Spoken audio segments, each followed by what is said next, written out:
Thanks, Alex, and thanks everybody for joining us for the very first session of the 2023 DoD Cloud Exchange. Very glad you're with us, and we hope you'll be able to stick with us over the next 3 days. We're going to have insights from a wide spectrum of both DoD folks and industry folks to talk about the challenges of cloud adoption, IT modernization, software modernization, data management, really from big enterprise systems all the way down to the challenges of implementing cloud at the tactical edge. But as is sort of become our custom on these events, we like to start at the strategic level. And for that, we're very fortunate to have with us Lily Zeleke. She is the Deputy DoD CIO for Information Enterprise. She's had that official title since, I think, December, or served in the acting role. Served in the acting role, doing the same job for a few months before that. Thanks so much for coming in and leading us off this year. Really appreciate you taking the time. Thank you so much, Jared. Thanks for having me. And want to get into some discrete questions around things like the JWCC contract and a lot of other things that are in your office's purview. But if you could, just start us off by big picturing all of this for us. From where you sit, where is the department as of March 2023 in this cloud adoption journey? So JWCC obviously made a big splash in December 7, 2022. So we are full force implementing JWCC. And JWCC, when we talk about a cloud contract, this is the fulcrum to changing the way we do contract, and it's a multi-cloud, multi-vendor contract that's going to enable us to have flexibility, that's going to enable us to do more things than we've done before. Honestly speaking, it's just the beginning because it is an enabler that is going to let us continue our journey on the software modernization front, which we've talked about with you before, but also really sort of pulling our legacy capabilities to the forefront and now really addressing those in a real way. So all of these things culminate in the way the department is journeying from the information enterprise perspective, and data is at the heart of it, and how we manage our data and how we utilize the information, the data we have to produce information that is helpful to the community, as well as how we speed up a delivery of data from one end to the other. So there is a lot going on, and hopefully we'll unpack some of them from a, as you say, a strategic and policy standpoint. Absolutely, we will. Let's stick with JWCC a bit, since it is, as you said, a fulcrum for a lot of the other things that you mentioned. Last big news we heard out of the department was in December, of course, when the awards were made to the 4 hyperscale cloud vendors. I know a lot's been happening since then, but mostly outside of public view. Can you give us a little insight into some of the preparatory work the department and your vendors have been doing to get this ready to actually accept orders? And absolutely. I think you'll be talking to Sharon Woods Yes. This in the same Cloud Exchange. So I'll leave the details to her, and of course their program office, the DISA hack, has been incredible in preparing and getting us on the right track, obviously in collaboration with the DoD CIO as well as across the department. Some of the key things that we're focusing on, obviously, is the technical implementation. So we got to bring the services and put them in the right place, the connection, the security, everything needs to be in place. So that is going on behind the scenes with the program office and the hack, DISA hack, with Sharon and the team. So that is really, especially given we have kicked off the unclassified portion of JWCC. So there's a lot of outreach going on with respect to getting workload, getting the workload into the cloud right now. So for the unclassified, that is. The other piece we're working on is getting secret and top secret in place. As you know, secret is supposed to be kicking off by 60 days after contract award, and then 180 days for top secret. And this also includes extensive collaboration with the IC and industry partners and the industry CSPs, as well as some other DoD components to make sure that we have all this in place to kick off the secret and top secret piece. But the other piece is really the tools and processes. That is one of the major things that the hack is working on to get the tools in place to speed up the ability to do the task orders, the acquisition process. They've automated that. They have a tool to do that, as well as the tracking and the funding piece with the ordering piece. So they have two tools that I'm sure Sharon will go into details. So they've been setting that up where really that is to enable fast acquisition, as well as the ability to really optimize and know, the funding, the spending on cloud, and the ability to optimize services. So we're working on all of these, but the extensive outreach is ongoing, and we need to be able to optimize use of JWCC really at an enterprise level for all of the other things that we talk about. And as you say, we will absolutely get into some of those details with Sharon, but at a high level, can you talk a bit more about why it is so important to the department to try to automate some of that work and turn those task orders around as quickly as you can? Absolutely. And again, if you have seen, the Department of Defense it's a large organization. We have very extensive processes for acquisition, and it's very important for some things, but for our ability to be agile and turn capabilities in a quick way and acquire services in a quick way, we're starting to automate and really be creative in the way we put out task orders. And the tool that the hack has really produced and developed gives us an ability to quickly run through a process. I think Sharon explains it as TurboTax. So you run through, it really walks you through the process, and it's amazing for the ability to select and optimize and what really the user really needs, and the ability to acquire very quickly. And really it helps also with getting JWCC into use quicker. So I think that is the differentiator, where many of the processes that you would have paper or maybe different handoffs is now automated and in one place. The department, I think, has been pretty clear from the inception of JWCC that OSD is not going to shove this down people's throats. For customers that have their own solutions already implemented that are working for them, they can stick with that, at least for the time being. Can you talk about, whether that's still the case and the current thinking on that, but then also how you harmonize JWCC with everything else that's out there and rationalize the cloud portfolio that's gotten pretty broad and widespread out there? I think you used all the right words there, because that is exactly the reason we want to rein in cloud contract sprawl. So really the idea of having an enterprise level multi-cloud, multi-vendor, flexible cloud contract and ability to acquire direct from the CSPs is a lot different at all classification levels, hitting from the ability to acquire CONUS to the tactical edge. There's a lot of optionalities there that one or the other enterprise cloud from the services may not offer.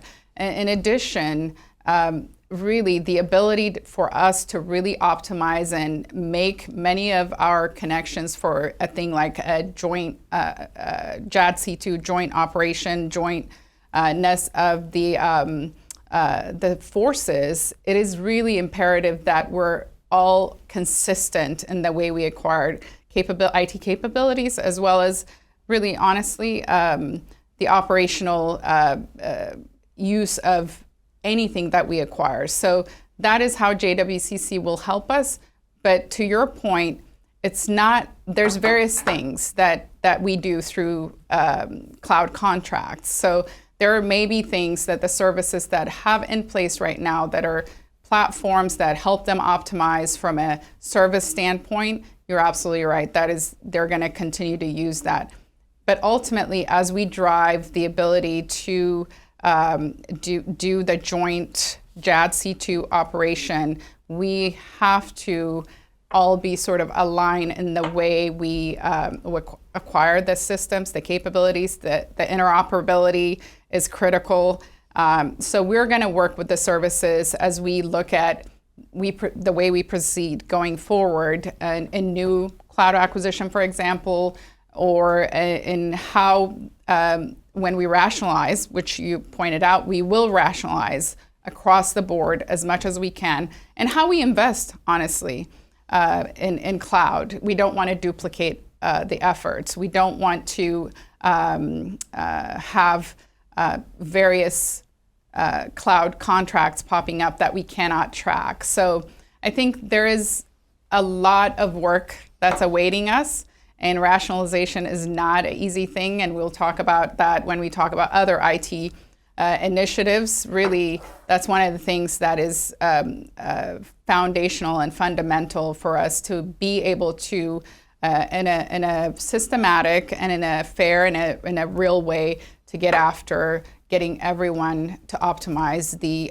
goodness of JWCC. And just to stick on rationalization for one more beat here, I imagine a lot of this is not just about reducing contract duplication for fiscal reasons, but also making sure you've got some kind of data environment where information can flow from one cloud structure to another. Are you at the stage yet where you're starting to think about how that all works in the interim until everybody's on, I don't know if everybody's ever going to be on one contract even long term, but how those data flows work across various CSPs, potentially on even different contracts?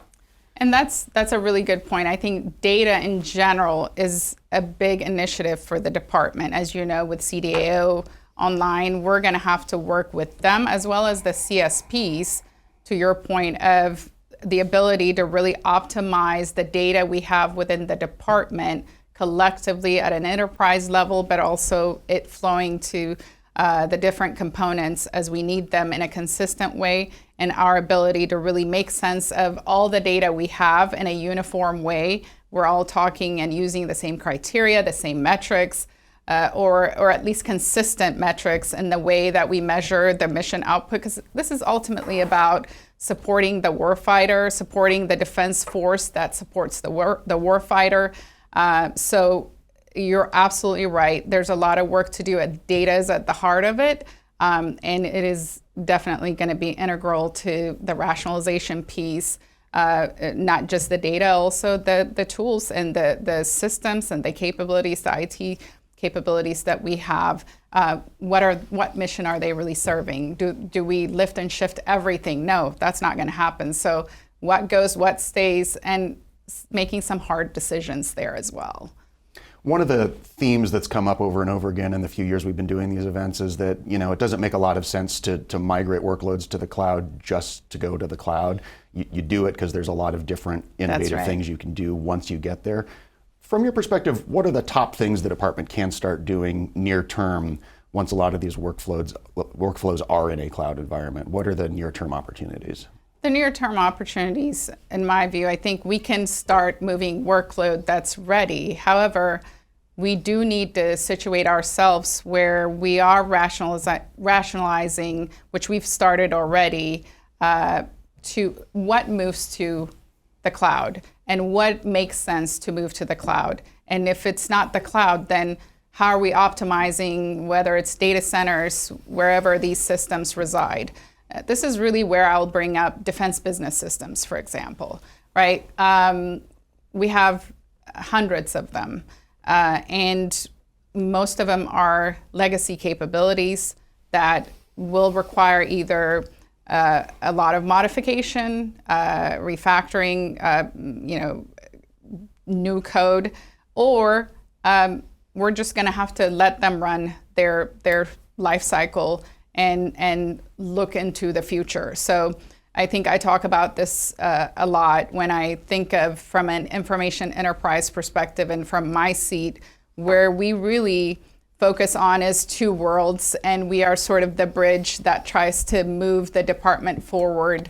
And in a way, the software modernization initiative and cloud, all of these are things that help us with the ability to get our mission capabilities and processes to deliver the right information, the right data quickly, fast to the folks that need it. And as we look into moving to the cloud, we have to address our technical debt and the defense business systems, or any other, to be honest, any other legacy capability.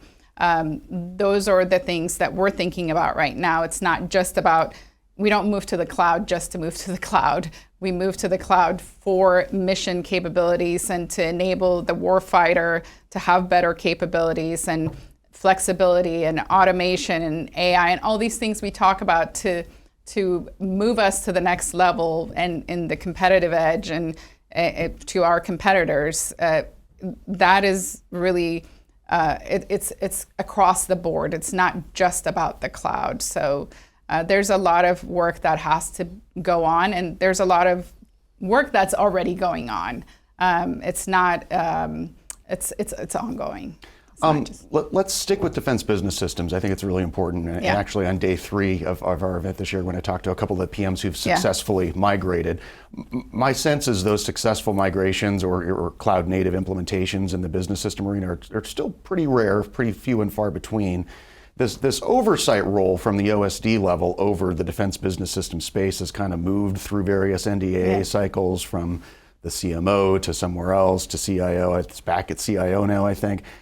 From that high up, what can you do in terms of better oversight, better enabling of modernization of these sometimes very large systems?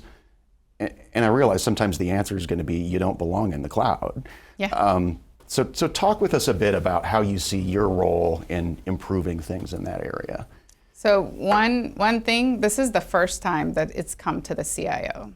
So maybe in the older version of NII or other organizations, it might have gone, but that's a key point, because I think we look at something like defense business systems and we think process. If we just improve the process, then we'll be able to fix and manage. And I think there's been enough oversight for defense business systems. I don't think it's oversight. I think it's pinpointing what is really the key that's holding us back. And really, if you peel the onion back and if you really look at over the years that you mentioned, I think we've focused on the process piece, but really ultimately you can't improve process with legacy capabilities. So the technology has to change. So at the heart of it is really the legacy systems and how we manage this technical debt and the technical piece of it, and how we marry that up to improve our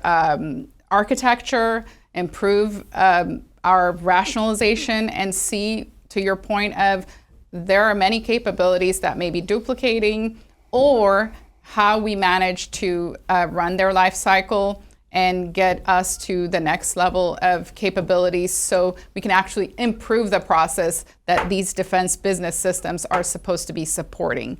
The warfighter and the users should not have to worry about capabilities that are pulling us back. They should be able to do their mission at ease and with flexibility and at speed. And really, with old systems, you cannot do that. So it really, the technology is at the heart of it. And I believe the fact that we are focused on, from a CIO standpoint, not just on the business process, but in coordination across the board with our performance improvement organizations, with the data, CDAO data officers, with the functionals who within the OSD organization, as well as the components that actually use these systems. I really believe we're finally making headway into really what's at the heart of what we need to address to manage defense business systems, which is really the statute you're talking about. Yeah, and the functional communities that kind of own these systems, I think they've recognized for a long time that technical debt is a big problem for them. I mean, the financial management community certainly knows that this is a problem for getting a clean audit. The logistics community, I'm sure, knows that this is a problem for their logistics chains. So getting back to your role, is it primarily arguing and championing more resources, better coordination? What can the DoD CIO's office do to help push this ball forward that, again, these folks have recognized as a problem for a long time? That's a really great question, because I think when we talk oversight, it's sort of a nebulous, like it's not just oversight. Actually, the DoD CIO is responsible for coordinating and enabling an enterprise architecture. For example, for defense business enterprise architecture, working with all the functional communities and the CIOs, the IT. So the technical and the business have to marry up. And I think we're in a position where to ensure that happens as we coordinate across the department. We're also really the gatekeepers of the defense business systems repository, which entails all of the information for the systems. So we really need to work on the data quality, completion, and that's one of the things that we will really be focusing on. But the biggest thing is, honestly, we are going to have to come up with good technical criteria. Well, we're already coming up with them to address how we rationalize these systems, not just from a business standpoint, but the technical. How does the technical integrate into that? And how do we make the tough decisions if we have to? Or how do we make the decision to move the systems to the cloud if they can move to the cloud, which some of them can. And also just being able to bring all the players together in a way that we're not only focused on the business piece, but also on the technical piece. So I think this is really a journey. I always talk about modernization as a journey. We're going to have to walk it with many across the department.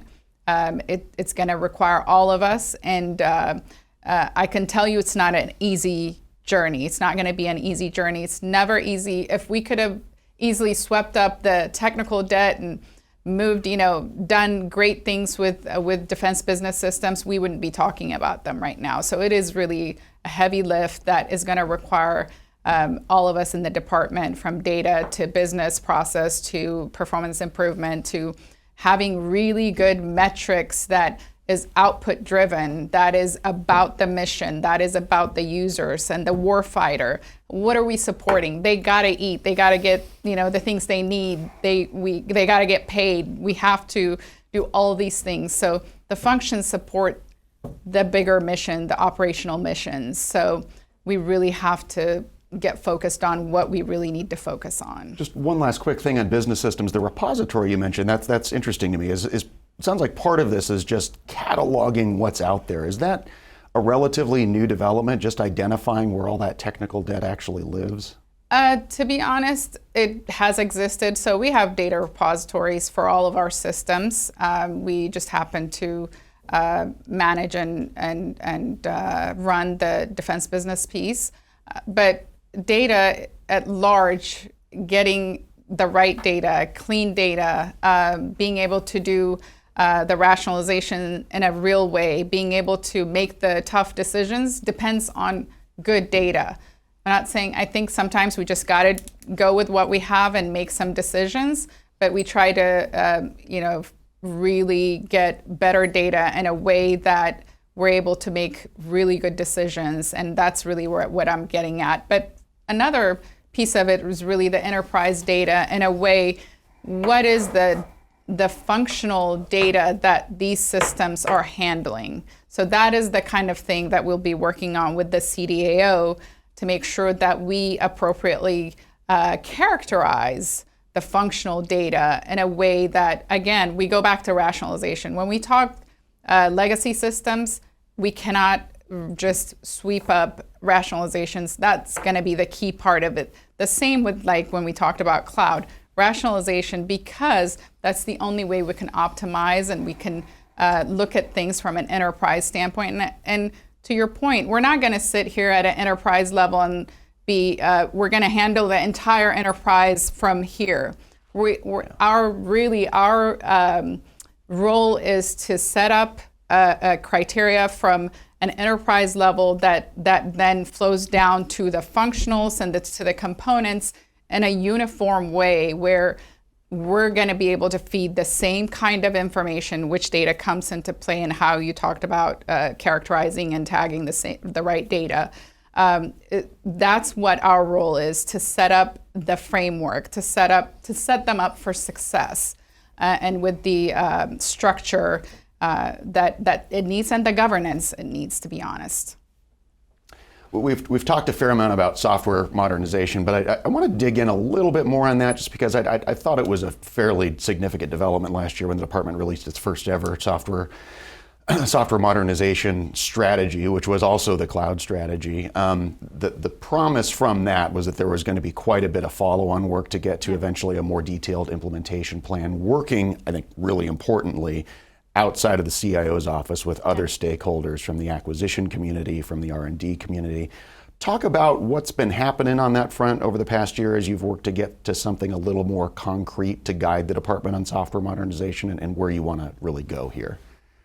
So I always say I think the strategy's been out since, I think, early 2022. We are already implementing. We're just sort of getting ourselves together and coordinating the software modernization implementation plan and crystallizing and memorializing. So that is almost at the last stages of coordination. I may have said this, before, but it is really getting very close to being finalized, and we should be able to release it. But really the point I want to make is the work is ongoing. So we have an incredible governance forum that basically helps us execute the software modernization strategy within the Department of Defense. That is DoD CIO, ANS, Acquisition and Sustainment, and R&E, Research and Engineering. Tri-chair, so with me and two other folks, that there's incredible work going on in there to already implement. So one of the things I talk about is we have said enterprise cloud, accelerate delivery of enterprise cloud. Here we are. JWCC was awarded in December 2022, and so we're all well on our way to realizing the enterprise cloud initiative. Obviously, for all the things that we talked about earlier, we're in the implementation phase, and we hope to really materialize the JWCC to the extent possible that we've dreamed about having enterprise cloud. But having the cloud contract or having cloud by itself is not really the matter, as I said earlier. So there are many initiatives going on right now. For example, OCONUS Cloud or Tactical Edge. So we've produced and delivered an OCONUS Cloud strategy and even a technical design that we are actually working with some of the combatant commands to and our OSD partners to test that initiative. What that means is really the Marine that is disconnected, or the sailor at sea, or even any of the remote workers that are supporting the warfighter from different locations, their ability to be able to have the same type of data, get the data as fast as we get it at headquarters.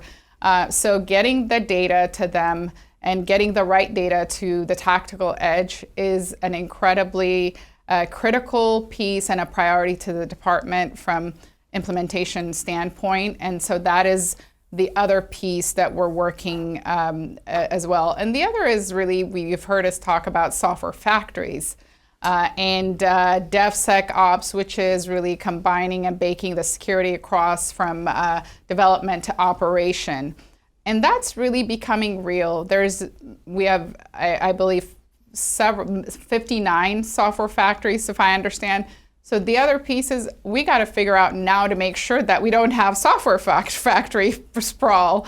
But really, they're doing amazing work, delivering software at they call it the speed of relevance. I told you last time, I wish I came up with that, slogan, but they are really doing that. And there's a lot of work going on in that regard. But part of it is for us to be able to also, at an enterprise level, make sure that as we get into this agile way of doing software, that we are also making sure that we don't have the sprawl, that we can manage, and we are managing investment in a right way, and really delivering mission that really is critical and matters, that we are hearing the users in a way that we're delivering the right things to the department. So there's a lot of work that's already ongoing with the software modernization strategy and what the plans we've set out in there.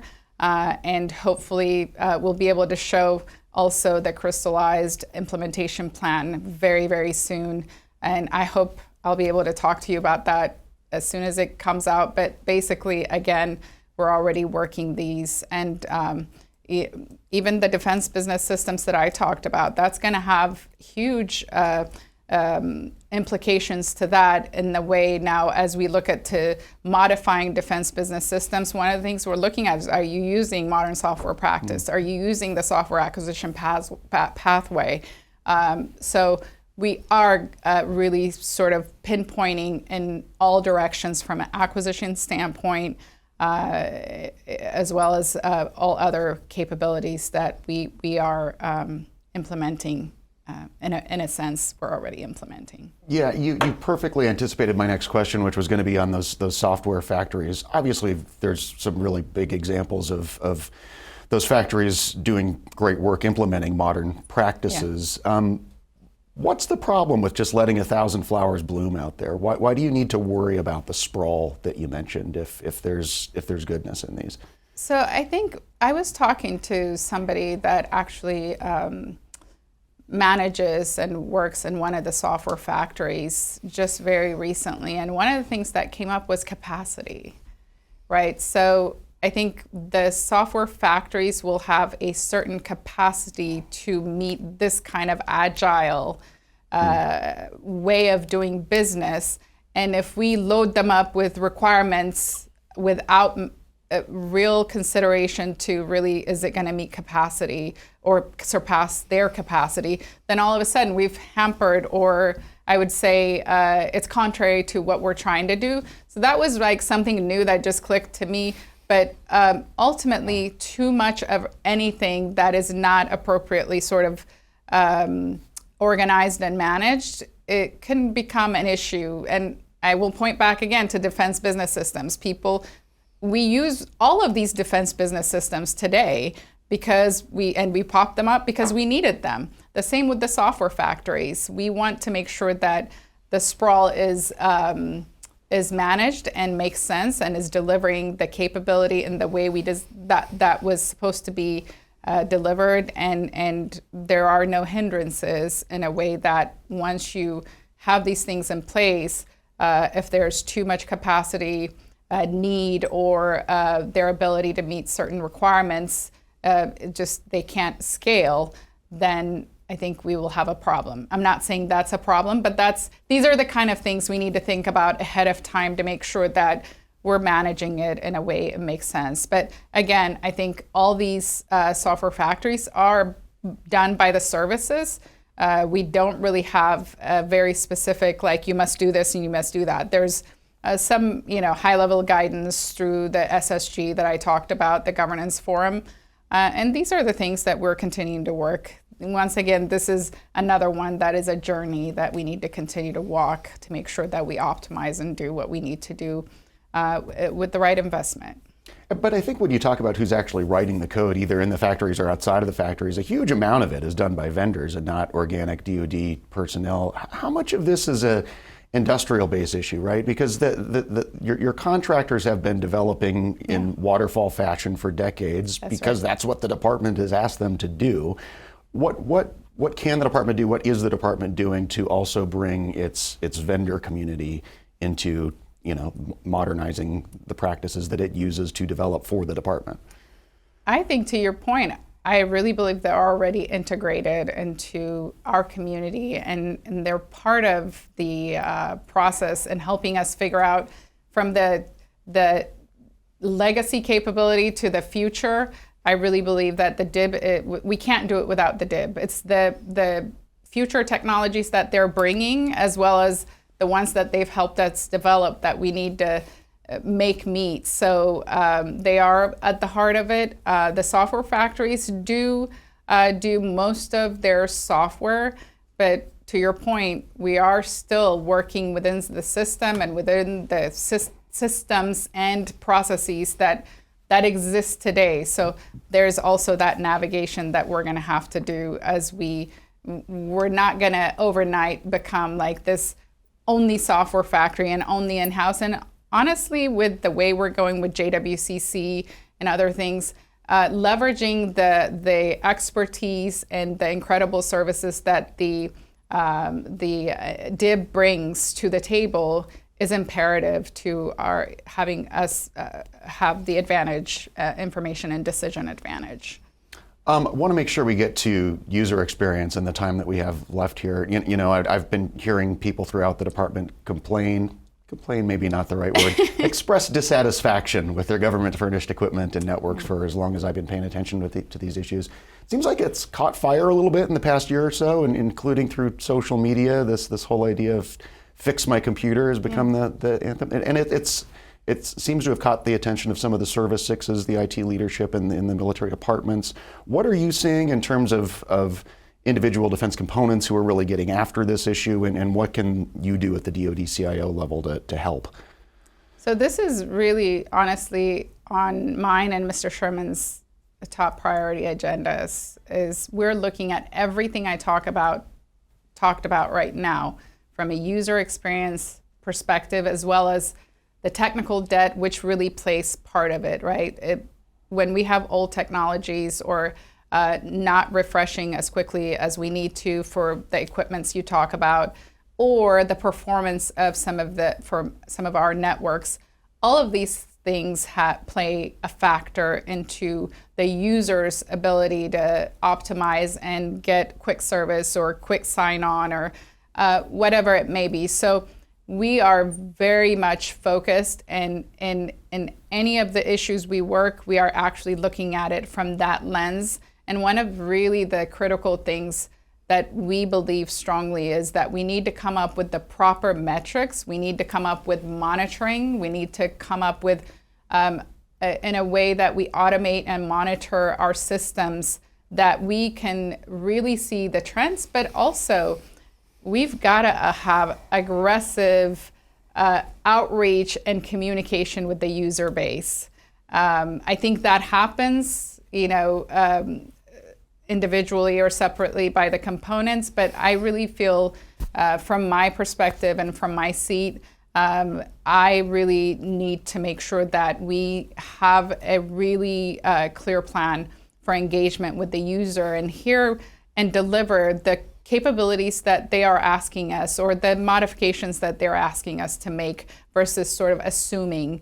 We've given you this awesome IT. We can make all the incredible IT in the world, but if the user is not understanding it or is not using it the proper way or is not using it at all, it's not going to be any use. So aggressive outreach is really, really important, and hearing the users out as they come to us. And to your point of, the new age of social media, my view is it's really a blessing, because now we hear it, we see it, and we're able to really address issues in a quick way, where before, unless I do a survey, maybe somebody will complain in their office, but nobody hears it. So I actually think it's a good thing to hear directly, and having that kind of insight for us to be able to react on. Did some of this change around COVID as well, just in terms of the department's culture and willingness to confront some of these issues head on, rather than just saying, this is how government networks work, sorry? I don't know if it was a sorry thing, but I will believe that COVID and what it brought us to really catapulted in the way that we are addressing remote work, remote reach, in a way we've never thought of before, because it wasn't a thing. People may have teleworked once in a while, but it wasn't a thing. So COVID not only catapulted our need to really focus on remote work as much as we do the office work and the desk desktop, but also collaboration and how we communicate and how we really look at the problem set when we talk about the user base, because it's really changed things. I'll just say it's really changed the environment and the way we look at even IT, for that matter. It's not just back office now, it's everything from end to end. So I really believe COVID catapulted us to think about modernization and dealing with the user base in a way that we never really had to before. And just to bring this all back to cloud, are there aspects of cloud too that reduce the department's need to own and operate and secure so many individual government-owned devices? I think there are some scattered examples of components doing things like virtual desktops in the cloud that mean you don't have to have a super expensive endpoint on every single person's desk. How much work is going on so far to figure some of that out, figure out how much you can save by not buying so many different endpoints and not having to secure so many different endpoints? There is work ongoing. I really believe that's one of our challenge areas where we have to really focus on endpoints, because there are a lot of endpoints now. And we've really focused on that because of, as you said, with COVID sort of catapulting the ability. So when you think of remote work, you can't not think of endpoints, and really an expanded level of endpoints. But really, the bottom line is we have to think about endpoints and any other ability for us to be able to secure, to be able to communicate and deliver information in a quick and fast way, and the ability to really have a two-way exchange with not just within DoD, but with our federal partners, mission partners, et cetera. And I really believe there is more work to be done, but it's a challenge and an opportunity for us to continue to work on. But cloud is going to be at the heart of it, to be honest, because we got to be able to scale and deliver speed in a way we've never done before. All right, we are going to need to leave it there for time. Lily Zeleke, Deputy DoD CIO for Information Enterprise, thanks so much for doing this. Thanks for getting us started this week. Really appreciate it. Thank you, Jared. I really appreciate it. And once again, hope you'll be able to stick with us over the next 3 days for the rest of our government and industry speakers on the 2023 DoD Cloud Exchange. I'm Jared Serbu. Alex, back over to you.